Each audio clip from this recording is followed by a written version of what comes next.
स्वागत है आप सबों का झारखंड स्टडी की इस नए वीडियो में। आज हम लोग क्लास 6 के हिस्ट्री को आगे बढ़ाते हुए नया वीडियो लेके आए हैं, जिसमें हम लोग देखेंगे चैप्टर 5। चैप्टर 5 का नाम है जीवन की विभिन्न शैलियाँ, ऋग्वैदिक कालीन जीवन ना। तो इस चैप्टर में देखिए सबसे एक नंबर में क्या है, यहाँ पर रिक्त स्थानों की पूर्ति कीजिए। तो रिक्त स्थान में आने से पहले चैप्टर को हाईलाइट देख लेते हैं कि चैप्टर में क्या क्या दिया हुआ है और क्या क्या हमें पढ़ना है ना। तो चलिए शुरू करते हैं। देखिए इस चैप्टर में मेनली आपको किसके बारे में पढ़ना है, ऋग्वैदिक काल ना। यानी हम लोग इतिहास को पढ़ रहे थे, तो इतिहास को कितना भाग में बांट रहे थे। इतिहास को पढ़ने के लिए इतिहास को 3 भाग में बांट रहे थे, ठीक। कितना भाग में भाई? 3 भाग में। 3 भाग में कौन कौन सा वो भाग था? आद्य ऐतिहासिक, प्राग ऐतिहासिक, आद्य ऐतिहासिक और ऐतिहासिक ना। प्राग ऐतिहासिक, उसके बाद आद्य ऐतिहासिक और उसके बाद ऐतिहासिक, यही 3 भाग में बांट रहे थे, ठीक। तो प्राग ऐतिहासिक को हम लोगों ने पढ़ लिया, उसके बाद ऐतिहासिक को भी पढ़ लिया ना। प्राग ऐतिहासिक को भी पढ़ लिए, ऐतिहासिक को भी पढ़ लिए। अब पढ़ेंगे क्या? ऐतिहासिक। किस में आ गए हम लोग? देखिए आद्य ऐतिहासिक में सिंधु सभ्यता के बारे में पढ़ लिए ना। सिंधु सभ्यता के बारे में पढ़ लिए, और वो मेरा आद्य ऐतिहासिक में था। यहाँ पर किस चीज़ का खोज हुआ था? कांसा का ना, कांसा का खोज हुआ था, ठीक। और प्राग इतिहास पढ़ लिए थे, यहाँ पर पत्थर वगैरह, पूरा पाषाण, मध्य पाषाण, नवपाषाण। अब क्या पढ़ेंगे? ऐतिहासिक। इसमें आपको क्या पढ़ना है? वैदिक काल, ठीक। सबसे पहले वैदिक काल को देखिए, वैदिक काल को 2 भागों में बांटा गया, एक ऋग वैदिक काल, एक उत्तर वैदिक काल। तो आपका क्लास 6 में केवल और केवल किसको पढ़ना है? ऋग वैदिक काल को, ठीक। किसको पढ़ना है? ऋग वैदिक काल को। देखिए ऐतिहासिक जो कालखंड है इतिहास का, ऐतिहासिक ना, ऐतिहासिक कालखंड है भाई सब। प्राग ऐतिहासिक, आद्य ऐतिहासिक, उसके बाद ऐतिहासिक। तो ऐतिहासिक को कितना भागों में बांटा गया है? 2 भागों में। इसको आपको 2 भागों में पढ़ना है, ठीक। कौन सा 2 भाग? एक में आपको पढ़ना है प्राचीन काल, उसके बाद मध्यकाल, उसके बाद आधुनिक काल, उसके बाद नेहरू काल, ठीक। प्राचीन काल, मध्यकाल, उसके बाद क्या? आधुनिक काल, और उसके बाद नेहरू काल, ठीक। तो इतना पढ़ लीजिएगा तो आपका कौन सा खत्म हो जाएगा भाई? ऐतिहासिक का एक भाग खत्म हो जाएगा ना। और दूसरा भाग में आपको क्या पढ़ना है? दूसरा भाग में आपको पढ़ना है, दूसरा भाग को जो आप पढ़ेंगे तो इसको कितना भाग में बांट कर पढ़ना है? 3 भाग में बांट कर पढ़ना है, ठीक। तो इसको हम लोग बाद में पढ़ेंगे जब आते रहेगा। पुरातात्विक एक आपको पढ़ना है, पुरातात्विक, ठीक। पुरातात्विक में आपको पढ़ना है सिक्के का अध्ययन और अभिलेख। उसके बाद पढ़ना है आपको विदेशी यात्रा के बारे में। किसके बारे में? विदेशी यात्रा के बारे में, ठीक। और उसके बाद पढ़ना है आपको धार्मिक यानी साहित्य के बारे में। किसके बारे में? साहित्य के बारे में, ठीक। 3 भागों में बांटा है भाई। पहला में आपको क्या पढ़ना है? पुरातात्विक के बारे में पढ़ना है, उसके बाद विदेशी यात्रा के बारे में पढ़ना है, उसके बाद साहित्य के बारे में पढ़ना है, ठीक। तो ये बाद में पढ़ेंगे, सेकंड भाग को बाद में पढ़ेंगे। या तो देखिए ये जो सेकंड भाग है, सेकंड चीज़ है, इसमें क्या है? पुरातत्व में तो सिक्का तो सब जगह मिला है। प्राचीन काल में मिला है, मध्य काल में मिला है, आधुनिक काल में, सिंधु सभ्यता में मिला था। मतलब ये बीच वाला चीज़ है, ठीक। बीच वाला है, तो 2 भाग में बांट दिया है। बीच में तो सब चीज़ नहीं बताया जा सकता है, इसको एक अलग से कैटेगराइज करके हम पढ़ेंगे, ठीक। पुरातात्विक, विदेशी यात्रा। देखिए विदेशी यात्रा भी प्राचीन काल में बहुत सारे राजा के राज दरबार में विदेशी यात्री सब आया था ना। उसके बाद साहित्य, कौन कौन सा साहित्य किस काल में लिखा गया, किस दरबार में लिखा गया, इस सब के बारे में, ठीक। तो ये दोनों आपस में क्या है? लिंकेज है, ये दोनों आपस में लिंकेज है, ठीक। प्राचीन काल का हम लोग अभी देखेंगे ना। प्राचीन काल में आता है आपका वैदिक काल, और वैदिक काल को 2 भागों में बांटा गया है, ऋग्वैदिक और उत्तर वैदिक काल, ठीक। ऐतिहासिक को 2 भागों में बांट के पढ़ते हैं, एक प्राचीन, मध्य, आधुनिक और नेहरू काल, ठीक। और दूसरा भाग में बांटेंगे तो पुरातात्विक, विदेशी यात्रा और साहित्य, ठीक। तो ये दोनों जो है आपस में लिंक है, साथ ही साथ बता देंगे, नहीं तो अलग से भी बताने से चलेगा, ठीक। ये जो प्राचीन काल है इसको सबसे पहले हम लोग अभी देखेंगे, ठीक। चलिए देखिए प्राचीन काल में हम लोग को क्या पढ़ना है? प्राचीन काल में ही हम लोग को पढ़ना है क्या? वैदिक काल ना। प्राचीन काल में वैदिक काल। प्राचीन काल में कहाँ से कहाँ तक पढ़ना है? वैदिक काल से लेकर आपको राजपूत काल तक पढ़ना है। किसमें? प्राचीन काल में, ठीक। प्राचीन काल कहाँ से कहाँ तक? वैदिक काल से लेकर राजपूत काल तक, यानी जो आपका पृथ्वीराज चौहान है, राजा होता है ना, वहाँ तक आपको पढ़ना है, प्राचीन काल से लेकर वैदिक काल। तो इसमें आपका मेनली इस चैप्टर में क्या दिया हुआ है? वैदिक काल, ठीक। और वैदिक काल को भी 2 भागों में बांटा गया है, 2 भागों में। एक होता है ऋग वैदिक काल, एक होता है क्या? ऋग वैदिक काल, और एक होता है उत्तर वैदिक काल, ठीक। ऋग वैदिक काल और एक उत्तर वैदिक काल, ठीक। तो आपको कौन सा पढ़ना है भाई? आपको सिर्फ और सिर्फ ऋग वैदिक काल ही पढ़ना है। ठीक, ऋग वैदिक, इसको वैदिक काल क्यों बोला गया है? क्योंकि इसी काल में, इसी कालखंड में किस चीज़ का रचना हुआ? वेद का रचना हुआ, इसलिए इसको क्या बोला गया है? वैदिक काल बोला गया है ना। चलिए देखते हैं। देखिए वैदिक काल और वैदिक काल को कितना भाग में बांटा गया है? 2 भाग में, ऋग वैदिक काल और उत्तर वैदिक काल। ऋग वैदिक काल जो था वो कहाँ से था? 1500 ईसा पूर्व से, 1500 ईसा पूर्व से 1000 ईसा पूर्व तक क्या था भाई? ऋग वैदिक काल था। ठीक, 1000 ईसा पूर्व तक ना, 1000 ईसा पूर्व तक क्या था? ऋग वैदिक काल था। और 1000 से 600 ईसा पूर्व तक, 1000 से 600 ईसा पूर्व तक क्या था आपका? ये 00 है। ठीक, 600 ईसा पूर्व से उत्तर वैदिक काल था। यानी ऋग वैदिक का कालखंड कहाँ से कहाँ तक था? 1500 ईसा पूर्व से लेकर 1500 ईसा पूर्व से लेकर 1000 ईसा पूर्व तक। ये 0 है, 0 1000 ईसा पूर्व तक ना, 1500 ईसा पूर्व से 1000 ईसा पूर्व। देखिए इसको 2 भाग में किस तरह बांटा गया? ऋग वैदिक काल मतलब वैसा कालखंड जहाँ पर वेदों का रचना हुआ, जिस कालखंड में वेदों का रचना हुआ उसको एक अलग कालखंड बना दिया। ठीक, यानी ये वाला रचना जो है, ये वाला जो कालखंड है, यानी 1500 से 1000, यहाँ पर किस चीज़ का रचना हो रहा था? वेद का रचना हो रहा था। ठीक, और वेद का बाद वाला काल को कौन सा कालखंड बोलने लगा? उत्तर वैदिक काल। ठीक, वेद का रचना के बाद के कालखंड को कौन सा कालखंड बोलने लगा? उत्तर वैदिक कालखंड। उत्तर वैदिक कालखंड कहाँ से कहाँ तक? 1000 ईसा पूर्व से 6000 ईसा पूर्व तक। ठीक, और ऋग वैदिक काल कहाँ से कहाँ तक? 15000 ईसा पूर्व से आपका 1000 ईसा पूर्व तक। ठीक, और सिंधु सभ्यता कहाँ तक चला था? सिंधु सभ्यता आपका 2500 ईसा पूर्व से 1750 ईसा पूर्व। ठीक, यानी 1750 ईसा पूर्व। और उसके बाद देखिए वैदिक काल जो शुरू हुआ 1500 ईसा पूर्व।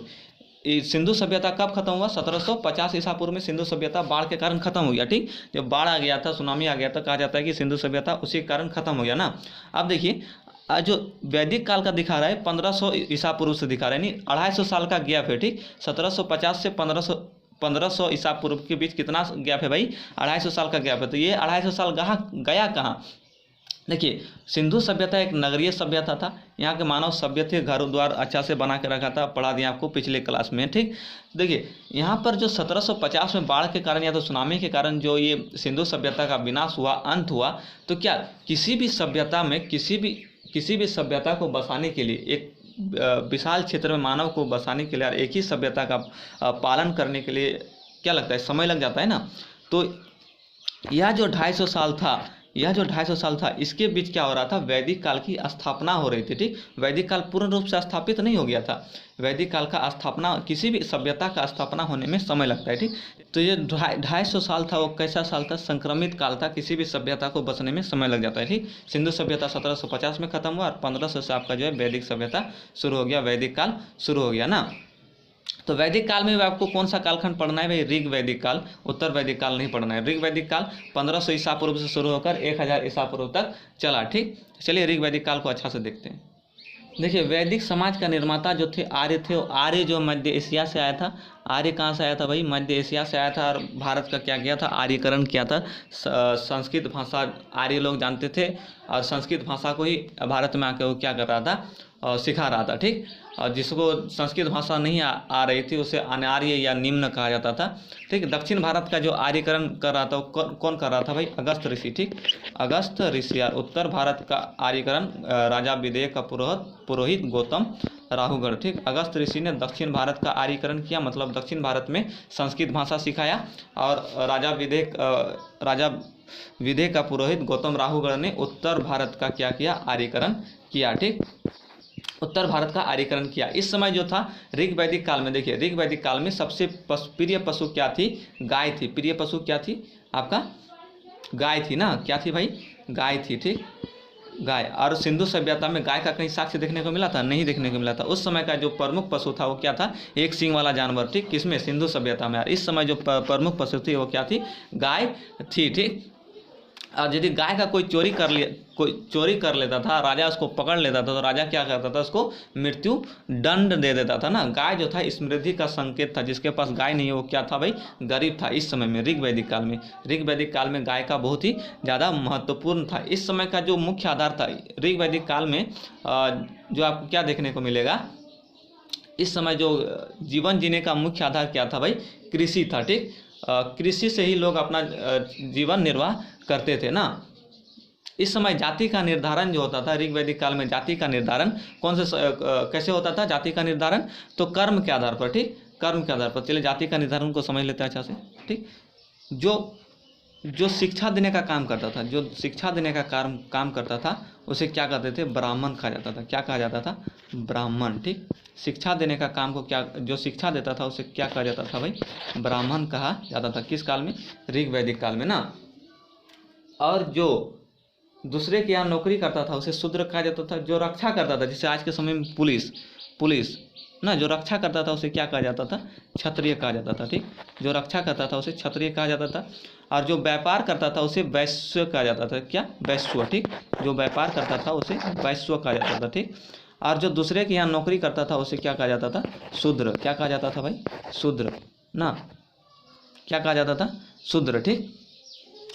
वैश्य किसे कहा जाता था? व्यापार करने वालों को। क्षत्रिय जो दूसरे को रक्षा करता था, यानी आज के ज़माने में देखा जाए तो पुलिस, ठीक, पुलिस ये हो जाएगा पुलिस, ठीक। ब्राह्मण क्या हो जाएगा आज के ज़माना में? शिक्षक हो जाएगा, ठीक। मतलब जो दूसरे को शिक्षा देने का काम करता था। वैश्य आज के समय में क्या हो जाएगा? व्यापार हो जाएगा ना। व्यापार करने वाले को क्या कहते थे? वैश्य कहते थे। और शूद्र जो दूसरे के यहाँ नौकरी करता था, जो दूसरे के यहाँ क्या करता था भाई? नौकरी करता था। कौन? शूद्र लोग, ठीक। शूद्र लोग दूसरे के यहाँ क्या करता था? नौकरी करता था। नौकरी, जो आज नौकरी करता है वो क्या कहलाएगा? शूद्र कहलाएगा, ठीक। तो देखिए ये त्रिभुज क्या, इस त्रिभुज बनाकर इसलिए समझाए क्योंकि जो ब्राह्मण था, मतलब शिक्षक का जो संख्या था वो बहुत ही कम था, ठीक। उससे ज़्यादा क्या था? क्षत्रिय था। यानी शिक्षक से ज़्यादा क्या था? क्षत्रिय था। और क्षत्रिय से ज़्यादा क्या था? वैश्य था, यानी व्यापार करने वाला था, ठीक। देखिए आप यहाँ से समझ सकते हैं। और सबसे ज़्यादा क्या था? शूद्र था, यानी दूसरे के यहाँ नौकरी करने वाला था, ठीक। तो ऋग वैदिक काल में जाति का निर्धारण कैसे होता था? काम के आधार पर, कर्म के आधार पर, ठीक। यहाँ पर सबसे ज़्यादा क्या होता था? शूद्र पाया जाता था, मतलब दूसरे के यहाँ काम करने पर, काम करने वाला। उसको वैश्य किसको कहते थे? व्यापार करने वाला को। क्षत्रिय किसको कहते थे? रक्षा करने वाला को। और ब्राह्मण किसको कहते हैं? ब्राह्मण किसको कहते हैं? शिक्षक जो था उसको ब्राह्मण कहते थे। मतलब जो पढ़ा रहा था उसको लोगों ने ब्राह्मण कह दिया। जो दूसरों का रक्षा करता था, यानी जो मार काट करता था उसे क्षत्रिय लोग कह दिया।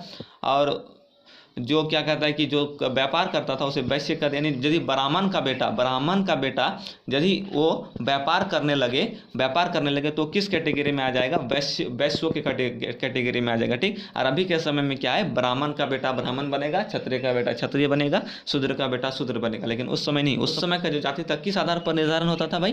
कर्म के आधार पर। जो जैसा कर्म करेगा उसी को उस तरह का जाति दे दिया जाएगा, ठीक। यदि ब्राह्मण का बेटा दूसरे के यहाँ नौकरी कर रहा है तो क्या कहलाएगा? शूद्र कहलाएगा। यदि शूद्र का बेटा किसी को शिक्षा दे रहा है तो फिर क्या हो जाएगा? ब्राह्मण हो जाएगा ना। क्षत्रिय का बेटा व्यापार कर रहा है तो वैश्य हो जाएगा, ठीक। मतलब एक ही परिवार में कई प्रकार का जाति देखने को मिलता था। किस समय भाई? ऋग वैदिक काल में, ठीक। और उत्तर वैदिक काल तो आपको पढ़ना नहीं है। देखिए जो वैदिक काल का जो है सबसे छोटा इकाई क्या थी? गांव थी। वैदिक काल की सबसे छोटा इकाई क्या थी भाई? गांव थी, ठीक। गांव जो थी वैदिक काल की सबसे छोटा इकाई थी ना। और गांव से बड़ा क्या होता था?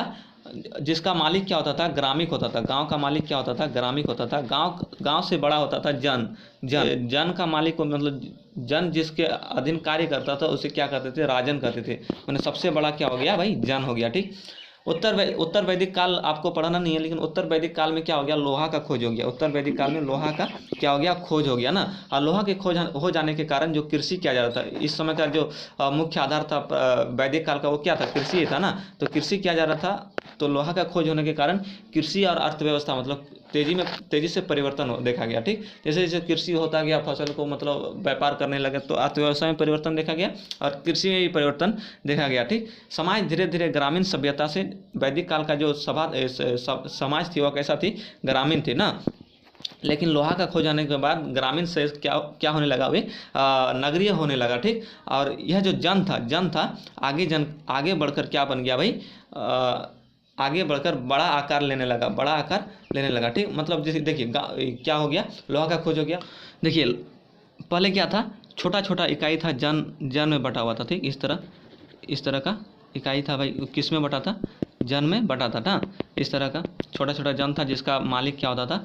राजन होता था, ठीक। जन का मालिक राजन होता था।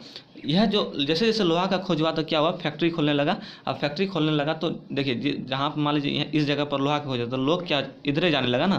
मान लीजिए इस जगह पर लोहा का खोज हो गया तो लोग लोग इधर जाने लगा, इधर यहाँ से भी लोग जाने लगा। जहाँ पर औद्योगिक क्षेत्र होगा लोग वहाँ पर जाना पसंद करेगा। ठीक, तो जन का आकार बढ़कर क्या होने लगा, जनपद होने लगा। ठीक, जनपद हो गया ना, जन का आकार बढ़ गया। जैसे छोटा था भाई जन छोटा था, उसका राजन उसका जो मालिक होता था वो राजन होता था, लेकिन लोहा का खोज हो जाने पर औद्योगिक क्षेत्र हो गया, बस गया। जो छोटा छोटा जन था, मतलब मान लीजिए इस जनपद में इस जन में क्या हो गया, आपका लोहा का खोज हो गया। तो इस जन का आदमी भी यहाँ चल गया, इस जन का आदमी भी यहाँ चल गया, और इस जन का आदमी, मतलब यह जो जन छोटा था वो क्या हो गया, बड़ा होकर के इस रूप ले लिया, जनपद का रूप ले लिया। ठीक है, अब देखिए आगे धीरे धीरे यह जनपद आगे बढ़कर जैसे जैसे और औद्योगिक होता गया तो यह जो जनपद था वो क्या हो गया, महाजनपद हो गया, मैंने बड़ा बड़ा भाग में बढ़ गया। ठीक, बड़ा भाग में बढ़ गया। ठीक, महाजनपद का रूप ले लिया।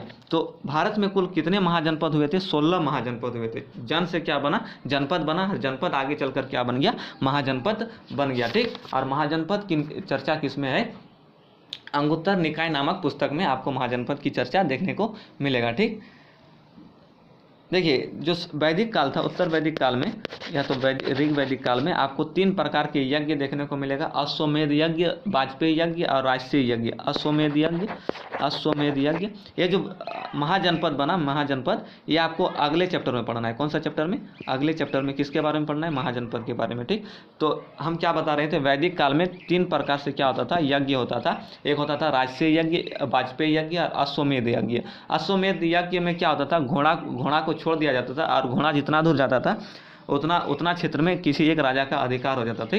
वाजपेयी यज्ञ क्या होता था, इसमें राजा शक्ति प्रदर्शन के लिए यह यज्ञ करता था, वाजपेयी यज्ञ। और राजसूय यज्ञ क्या होता था, राज्य अभिषेक के समय इस यज्ञ को किया जाता था। ठीक, राज्य अभिषेक के समय कौन सा यज्ञ, राजसूय यज्ञ, और शक्ति प्रदर्शन के लिए कौन सा यज्ञ, वाजपेयी यज्ञ, और क्षेत्र विस्तार के लिए कौन सा यज्ञ, अश्वमेध यज्ञ। ठीक, तो 3 प्रकार से यज्ञ होता था।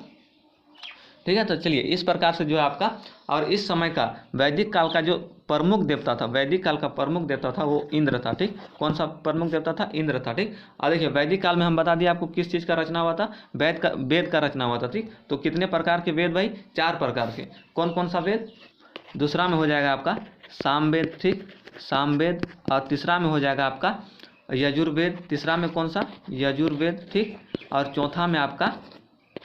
चौथा में जो है आपका कौन सा वेद, अर्थर्वेद। ठीक, अर्थर्वेद। ठीक, तो 4 वेदों का रचना ऋग्वेद काल में हुआ ना। 4 वेदों का रचना किस में हुआ भाई, ऋग्वेद काल में हुआ। इस वेद का भी उपवेद है, तो उतना आपको अभी पढ़ना नहीं है। ठीक, 6th क्लास में आगे जैसे बढ़िएगा ये सब पढ़ने को मिलेगा। ठीक, इसका भी उपवेद है, इसका ज्ञाता है, इसमें कितना शुल्क है, ये सब आपको पढ़ना है आगे क्लास में। ठीक, एक चीज़ आप जान लीजिए, यजुर्वेद को 2 भाग में बांटता है। इसमें गद्य और पद्य है ना, यजुर्वेद में गद्य और पद्य दोनों को मिलता है। ये हमेशा जो कंपटीशन एग्जाम है उसमें पूछता है। ठीक, गद्य और पद्य यजुर्वेद में देखने को मिलता है। ठीक, ये चीज़ आप जान लीजिए, गद्य और पद्य कहाँ पर, दोनों चीज़ कहाँ पर मिलता है, यजुर्वेद में। ठीक, तो इस चीज़ को आप दिमाग पे रखिएगा। ठीक, वेद कितना प्रकार का, 4 प्रकार का, ऋग्वेद, सामवेद, यजुर्वेद, अर्थर्वेद। 4 बार बोलिएगा, याद हो जाएगा। ठीक, चलिए आप आपका बढ़ते हैं क्वेश्चन आंसर में। ठीक, देखिए यहाँ पर है संस्कृत खाली जगह भाषा परिवार का हिस्सा है। तो संस्कृत भरोपीय भाषा परिवार का हिस्सा है, भरोपीय लिख दीजिएगा, भरोपीय। ठीक, भरोपीय भाषा परिवार का हिस्सा है। ऋग्वेद में गंगा नदी का जिक्र कितना बार है, 1 बार है। ऋग्वेद में वर्णों का उल्लेख मिलता है, मतलब वर्णों मतलब जाति का उल्लेख कैसे मिलता है भाई, ऋग्वेद में 4 वर्णों का उल्लेख मिलता है ना, 4 वर्णों का उल्लेख मिलता है। देख लीजिए, ब्राह्मण, क्षत्रिय, वैश्य और शूद्र ना, 4 जाति का उल्लेख मिलता है। ठीक, मेगालिथ के प्रमाण, मेगालिथ खाली जगह के प्रमाण होते हैं। तो मेगालिथ किसके प्रमाण होते हैं, मृत्यु की स्मृति का प्रमाण होते हैं, मृत्यु के स्मृति का प्रमाण होता है। ठीक, कौन, मेगालिथ, मृत्यु के स्मृति का प्रमाण होता है। इनाम गांव खाली जगह राज्य में है। तो इनाम गांव कहाँ है भाई, महाराष्ट्र में। ठीक, महाराष्ट्र में क्या है आपका, इनाम गांव है। ठीक, चलिए अब बढ़ते आगे। देखिए कौन नंबर में, ऋग्वेद में वर्णित वर्ण व्यवस्था जन्म के आधार पर थी। ठीक, मतलब जो आपको वर्णित वर्ण मतलब जो जाति का निर्धारण होता था जन्म के आधार पर होता था, नहीं। ऋग्वेद में जाति का निर्धारण कैसे होता था भाई, कर्म के आधार पर होता था ना, इसका मतलब ये गलत है। ठीक, उसके बाद है ऋग्वेद में 1028 सूक्त है, ये सही है। ठीक, आप पढ़िएगा बुक, उसमें लिखा रहेगा 1028 सूक्त। ऋग्वेद में कुल लोग ऋग्वेद काल के लोग चावल का सेवन करते थे, सही है। और राजन का चुनाव सभा करती थी, ठीक, ये गलत है, राजन का चुनाव सभा नहीं करती थी, राजन का चुनाव समिति करती थी, ठीक, राजन का चुनाव समिति करती थी ना। आंगो नंबर में झारखंड में मिले मेगालिथ, झारखंड में भी मेगालिथ मिले हैं, तो ठीक ये सही है, झारखंड में मेगालिथ मिले हैं, ठीक। देखिए ऋग्वैदिक काल में बलि शब्द का प्रयोग किन अर्थों में होता था। बलि आप लोग जानते ही होंगे, बलि जो देवी देवताओं को खुश करने के लिए बकरा वगैरह का बलि दिया जाता है, तो आप लोग जानते हैं काट दिया जाता है, ठीक। ऋग्वैदिक काल में देवताओं को खुश करने के लिए मूर्ति के सामने पशुओं की हत्या की जाती है, जिसे बलि कहा जाता है। तो ये नॉर्मल चीज़ है, पशुओं की हत्या कर दिया जाता था, किसको, देवताओं को खुश करने के लिए, उसे बलि कहा जाता है ना। चलिए देखते हैं, ऋग्वैदिक काल में राजा का प्रमुख कार्य होता था, क्या होता था भाई। ऋग्वैदिक काल में राजा का प्रमुख कार्य जन को सुरक्षा प्रदान करना, मतलब लोगों को सुरक्षा प्रदान करना होता था, ठीक। लोगों को क्या प्रदान करना, सुरक्षा प्रदान करना होता था। और लोगों की समृद्धि में वृद्धि, संपत्तियों में वृद्धि करने के लिए यज्ञ का आयोजन करना। राजा क्या करता था, लोगों की संपत्तियों में वृद्धि के लिए यज्ञ करता था, ठीक, यज्ञ करता था। एवं गाय की हत्या करने वाले को मृत्यु दंड देना तथा खोए हुए गाय की खोज करना था, ठीक। राजा का क्या कार्य था भाई, जो गाय का हत्या कर दिया उसको मृत्यु दंड देता था, और जो खो जाता था गाय, उसका खोज करना किसका काम था, राजा का काम था ना। चलिए अब बढ़ते हैं आगे। देखिए ऋग्वैदिक काल में यज्ञ क्यों करते थे, तो ऋग्वैदिक काल में 3 प्रकार का यज्ञ होता था, हम बता दिया आपको। एक क्षेत्र विस्तार के लिए, एक राज्य अभिषेक के समय, और एक शक्ति प्रदर्शन के लिए, ठीक। तो ऋग्वैदिक काल के लोग युद्ध में विजय, पशुओं एवं पुत्रों की प्राप्ति के लिए यज्ञ करते थे, ठीक। आप इसको याद कर लीजिएगा, बहुत ही आसान है। ऋग्वैदिक काल में क्या भाई, युद्धों में विजय, पशुओं और पुत्रों की प्राप्ति के लिए क्या करते थे, यज्ञ करते थे ना।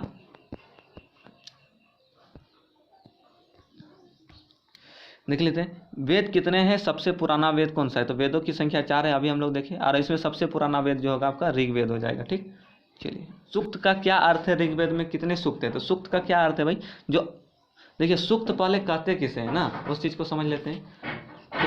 देवताओं से संबंधित प्रार्थना को क्या करता है, सूक्त कहा जाता है, ठीक। देवताओं से संबंधित प्रार्थना को क्या कहते हैं, सूक्त कहते हैं। और सूक्त का अर्थ है अच्छी तरह से बोला गया, ठीक। मतलब जो अच्छी तरह से प्रार्थना बोला जाता है उसी का अर्थ क्या होता है, सूक्त का वो अर्थ हो जाता है ना, सूक्त का अर्थ हो जाता है, ठीक। और ऋग्वेद में सूक्तों की संख्या कितना है, 1028 है, ये ढक गया पूरा।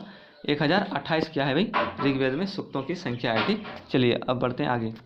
देखिए 4 नंबर में क्या बोलता है, महापाषाण का क्या अर्थ है, भारत में महापाषाणिक स्थल कहाँ मिले हैं। देखिए महापाषाण का अर्थ है बड़ा पत्थर, ठीक। महापाषाण यानी मेगालिथ का अर्थ क्या है भाई, बड़ा पत्थर। ये कब्र के स्थान को चिन्हित करने के लिए लगाया जाता था, मतलब जहाँ पर आदमी को गाड़ दिया, मान लीजिए यहाँ पर आदमी गाड़ दिया, तो यहाँ पर एक ऊंचा सा क्या गाड़ दिया जाता था, पत्थर गाड़ दिया जाता था, ताकि पता चले कि यहाँ पर क्या है, कब्र है ना। यानी कब्रों को चिन्हित करने के लिए क्या गाड़ा जाता था, पत्थर गाड़ा जाता था। और बड़ा पत्थर को ही क्या कहते हैं, महापाषाण कहते हैं। तो भारत में महापाषाणिक स्थल कहाँ मिले, भारत में महापाषाणिक स्थल तमिलनाडु, आंध्र प्रदेश, झारखंड इत्यादि में महापाषाणिक स्थल देखने को मिला है, ठीक। चलिए बढ़ते हैं आगे। देखिए इसमें 5 नंबर में बोलता है हड़प्पा सभ्यता एवं ऋग्वैदिक सभ्यता में 3 अंतर लिखे। हड़प्पा मतलब सिंधु सभ्यता, और ऋग्वैदिक मतलब जो आपका वैदिक काल है, उसमें 3 अंतर लिखने बोलता है। तो हम आपको पहले बता देते, सिंधु सभ्यता कैसा सभ्यता था, एक नगरीय सभ्यता था। और ऋग्वैदिक सभ्यता एक कैसा सभ्यता है, ग्रामीण सभ्यता है ना। सिंधु सभ्यता के लोग युद्ध से परिचित नहीं थे, ठीक। सिंधु सभ्यता के लोग युद्ध से कोई मतलब नहीं था, यहाँ पर व्यापार ज़्यादा होता था, कृषि होता था, लेकिन युद्ध से कोई मतलब नहीं था। लेकिन जो आपका ऋग्वैदिक सभ्यता, यहाँ पर गाय के लिए युद्ध होता था, राजा जो है गाय के लिए क्या करता था, युद्ध होता था। यहाँ पर किस चीज़ का खोज हुआ था, कांसा का खोज हुआ था। और ऋग्वैदिक काल में लोहे की खोज हुआ, जिसके कारण जन जो है आगे चलकर जनपद बन गया, और उससे आगे चलकर क्या बन गया, महाजनपद बन गया ना। चलिए आप बढ़ते आगे। क्वेश्चन नंबर 6 में है इनाम गांव के लोगों की आजीविका क्या रही होगी। देखिए इनाम गांव वर्तमान महाराष्ट्र में, इनाम गांव वर्तमान कहाँ है, महाराष्ट्र में। महाराष्ट्र में आपको क्या देखने को मिलेगा, इनाम गांव देखने को मिलेगा, ठीक है। इस जगह पर 3600 से 2700 साल पहले लोग रहा करते थे। यहाँ की घरें मिट्टी की थी। घर कैसा था भाई, मिट्टी की थी ना, मिट्टी का था, जो अधिकांश 1 या 2 कमरे के थे। मतलब अधिकतर घर कैसा था, 1 या 2 कमरे थे। कमरे को देखने को मिला। 5 कमरे वाला घर भी मिला था, इसके इर्द गिर्द अनाज का गोदाम मिला था, ठीक। जो 5 कमरा वाला जो घर था, उसका इर्द गिर्द क्या देखने को मिला था, अनाज देखने को मिला था। इससे यह पता लगाया जा सकता है संभवतः यह किसी सरदार का घर होगा, ठीक। इससे क्या चीज़ का पता लगाया गया भाई, यह सरदार का घर होगा, जो किसान से अनाज एकत्र कर उस घर में रखता था ना। बहुत ही आसान शब्दों में लिखे हैं। कई घर में गड्ढे के साक्ष्य मिले हैं जिसका उपयोग खाना बनाने के लिए करते थे। तो इस प्रकार से वहाँ की आजीविका, लोगों की आजीविका देखने को मिली इनाम गांव में। ठीक, तो इस प्रकार से जो आपका क्वेश्चन नंबर 6 भी खत्म हो गया और साथ ही साथ चैप्टर 5 भी खत्म हो गया। अब नेक्स्ट क्लास में हम लोग चैप्टर 6 को देखेंगे। आज के लिए बस इतना ही, अब मिलते हैं नेक्स्ट क्लास में। जय हिंद।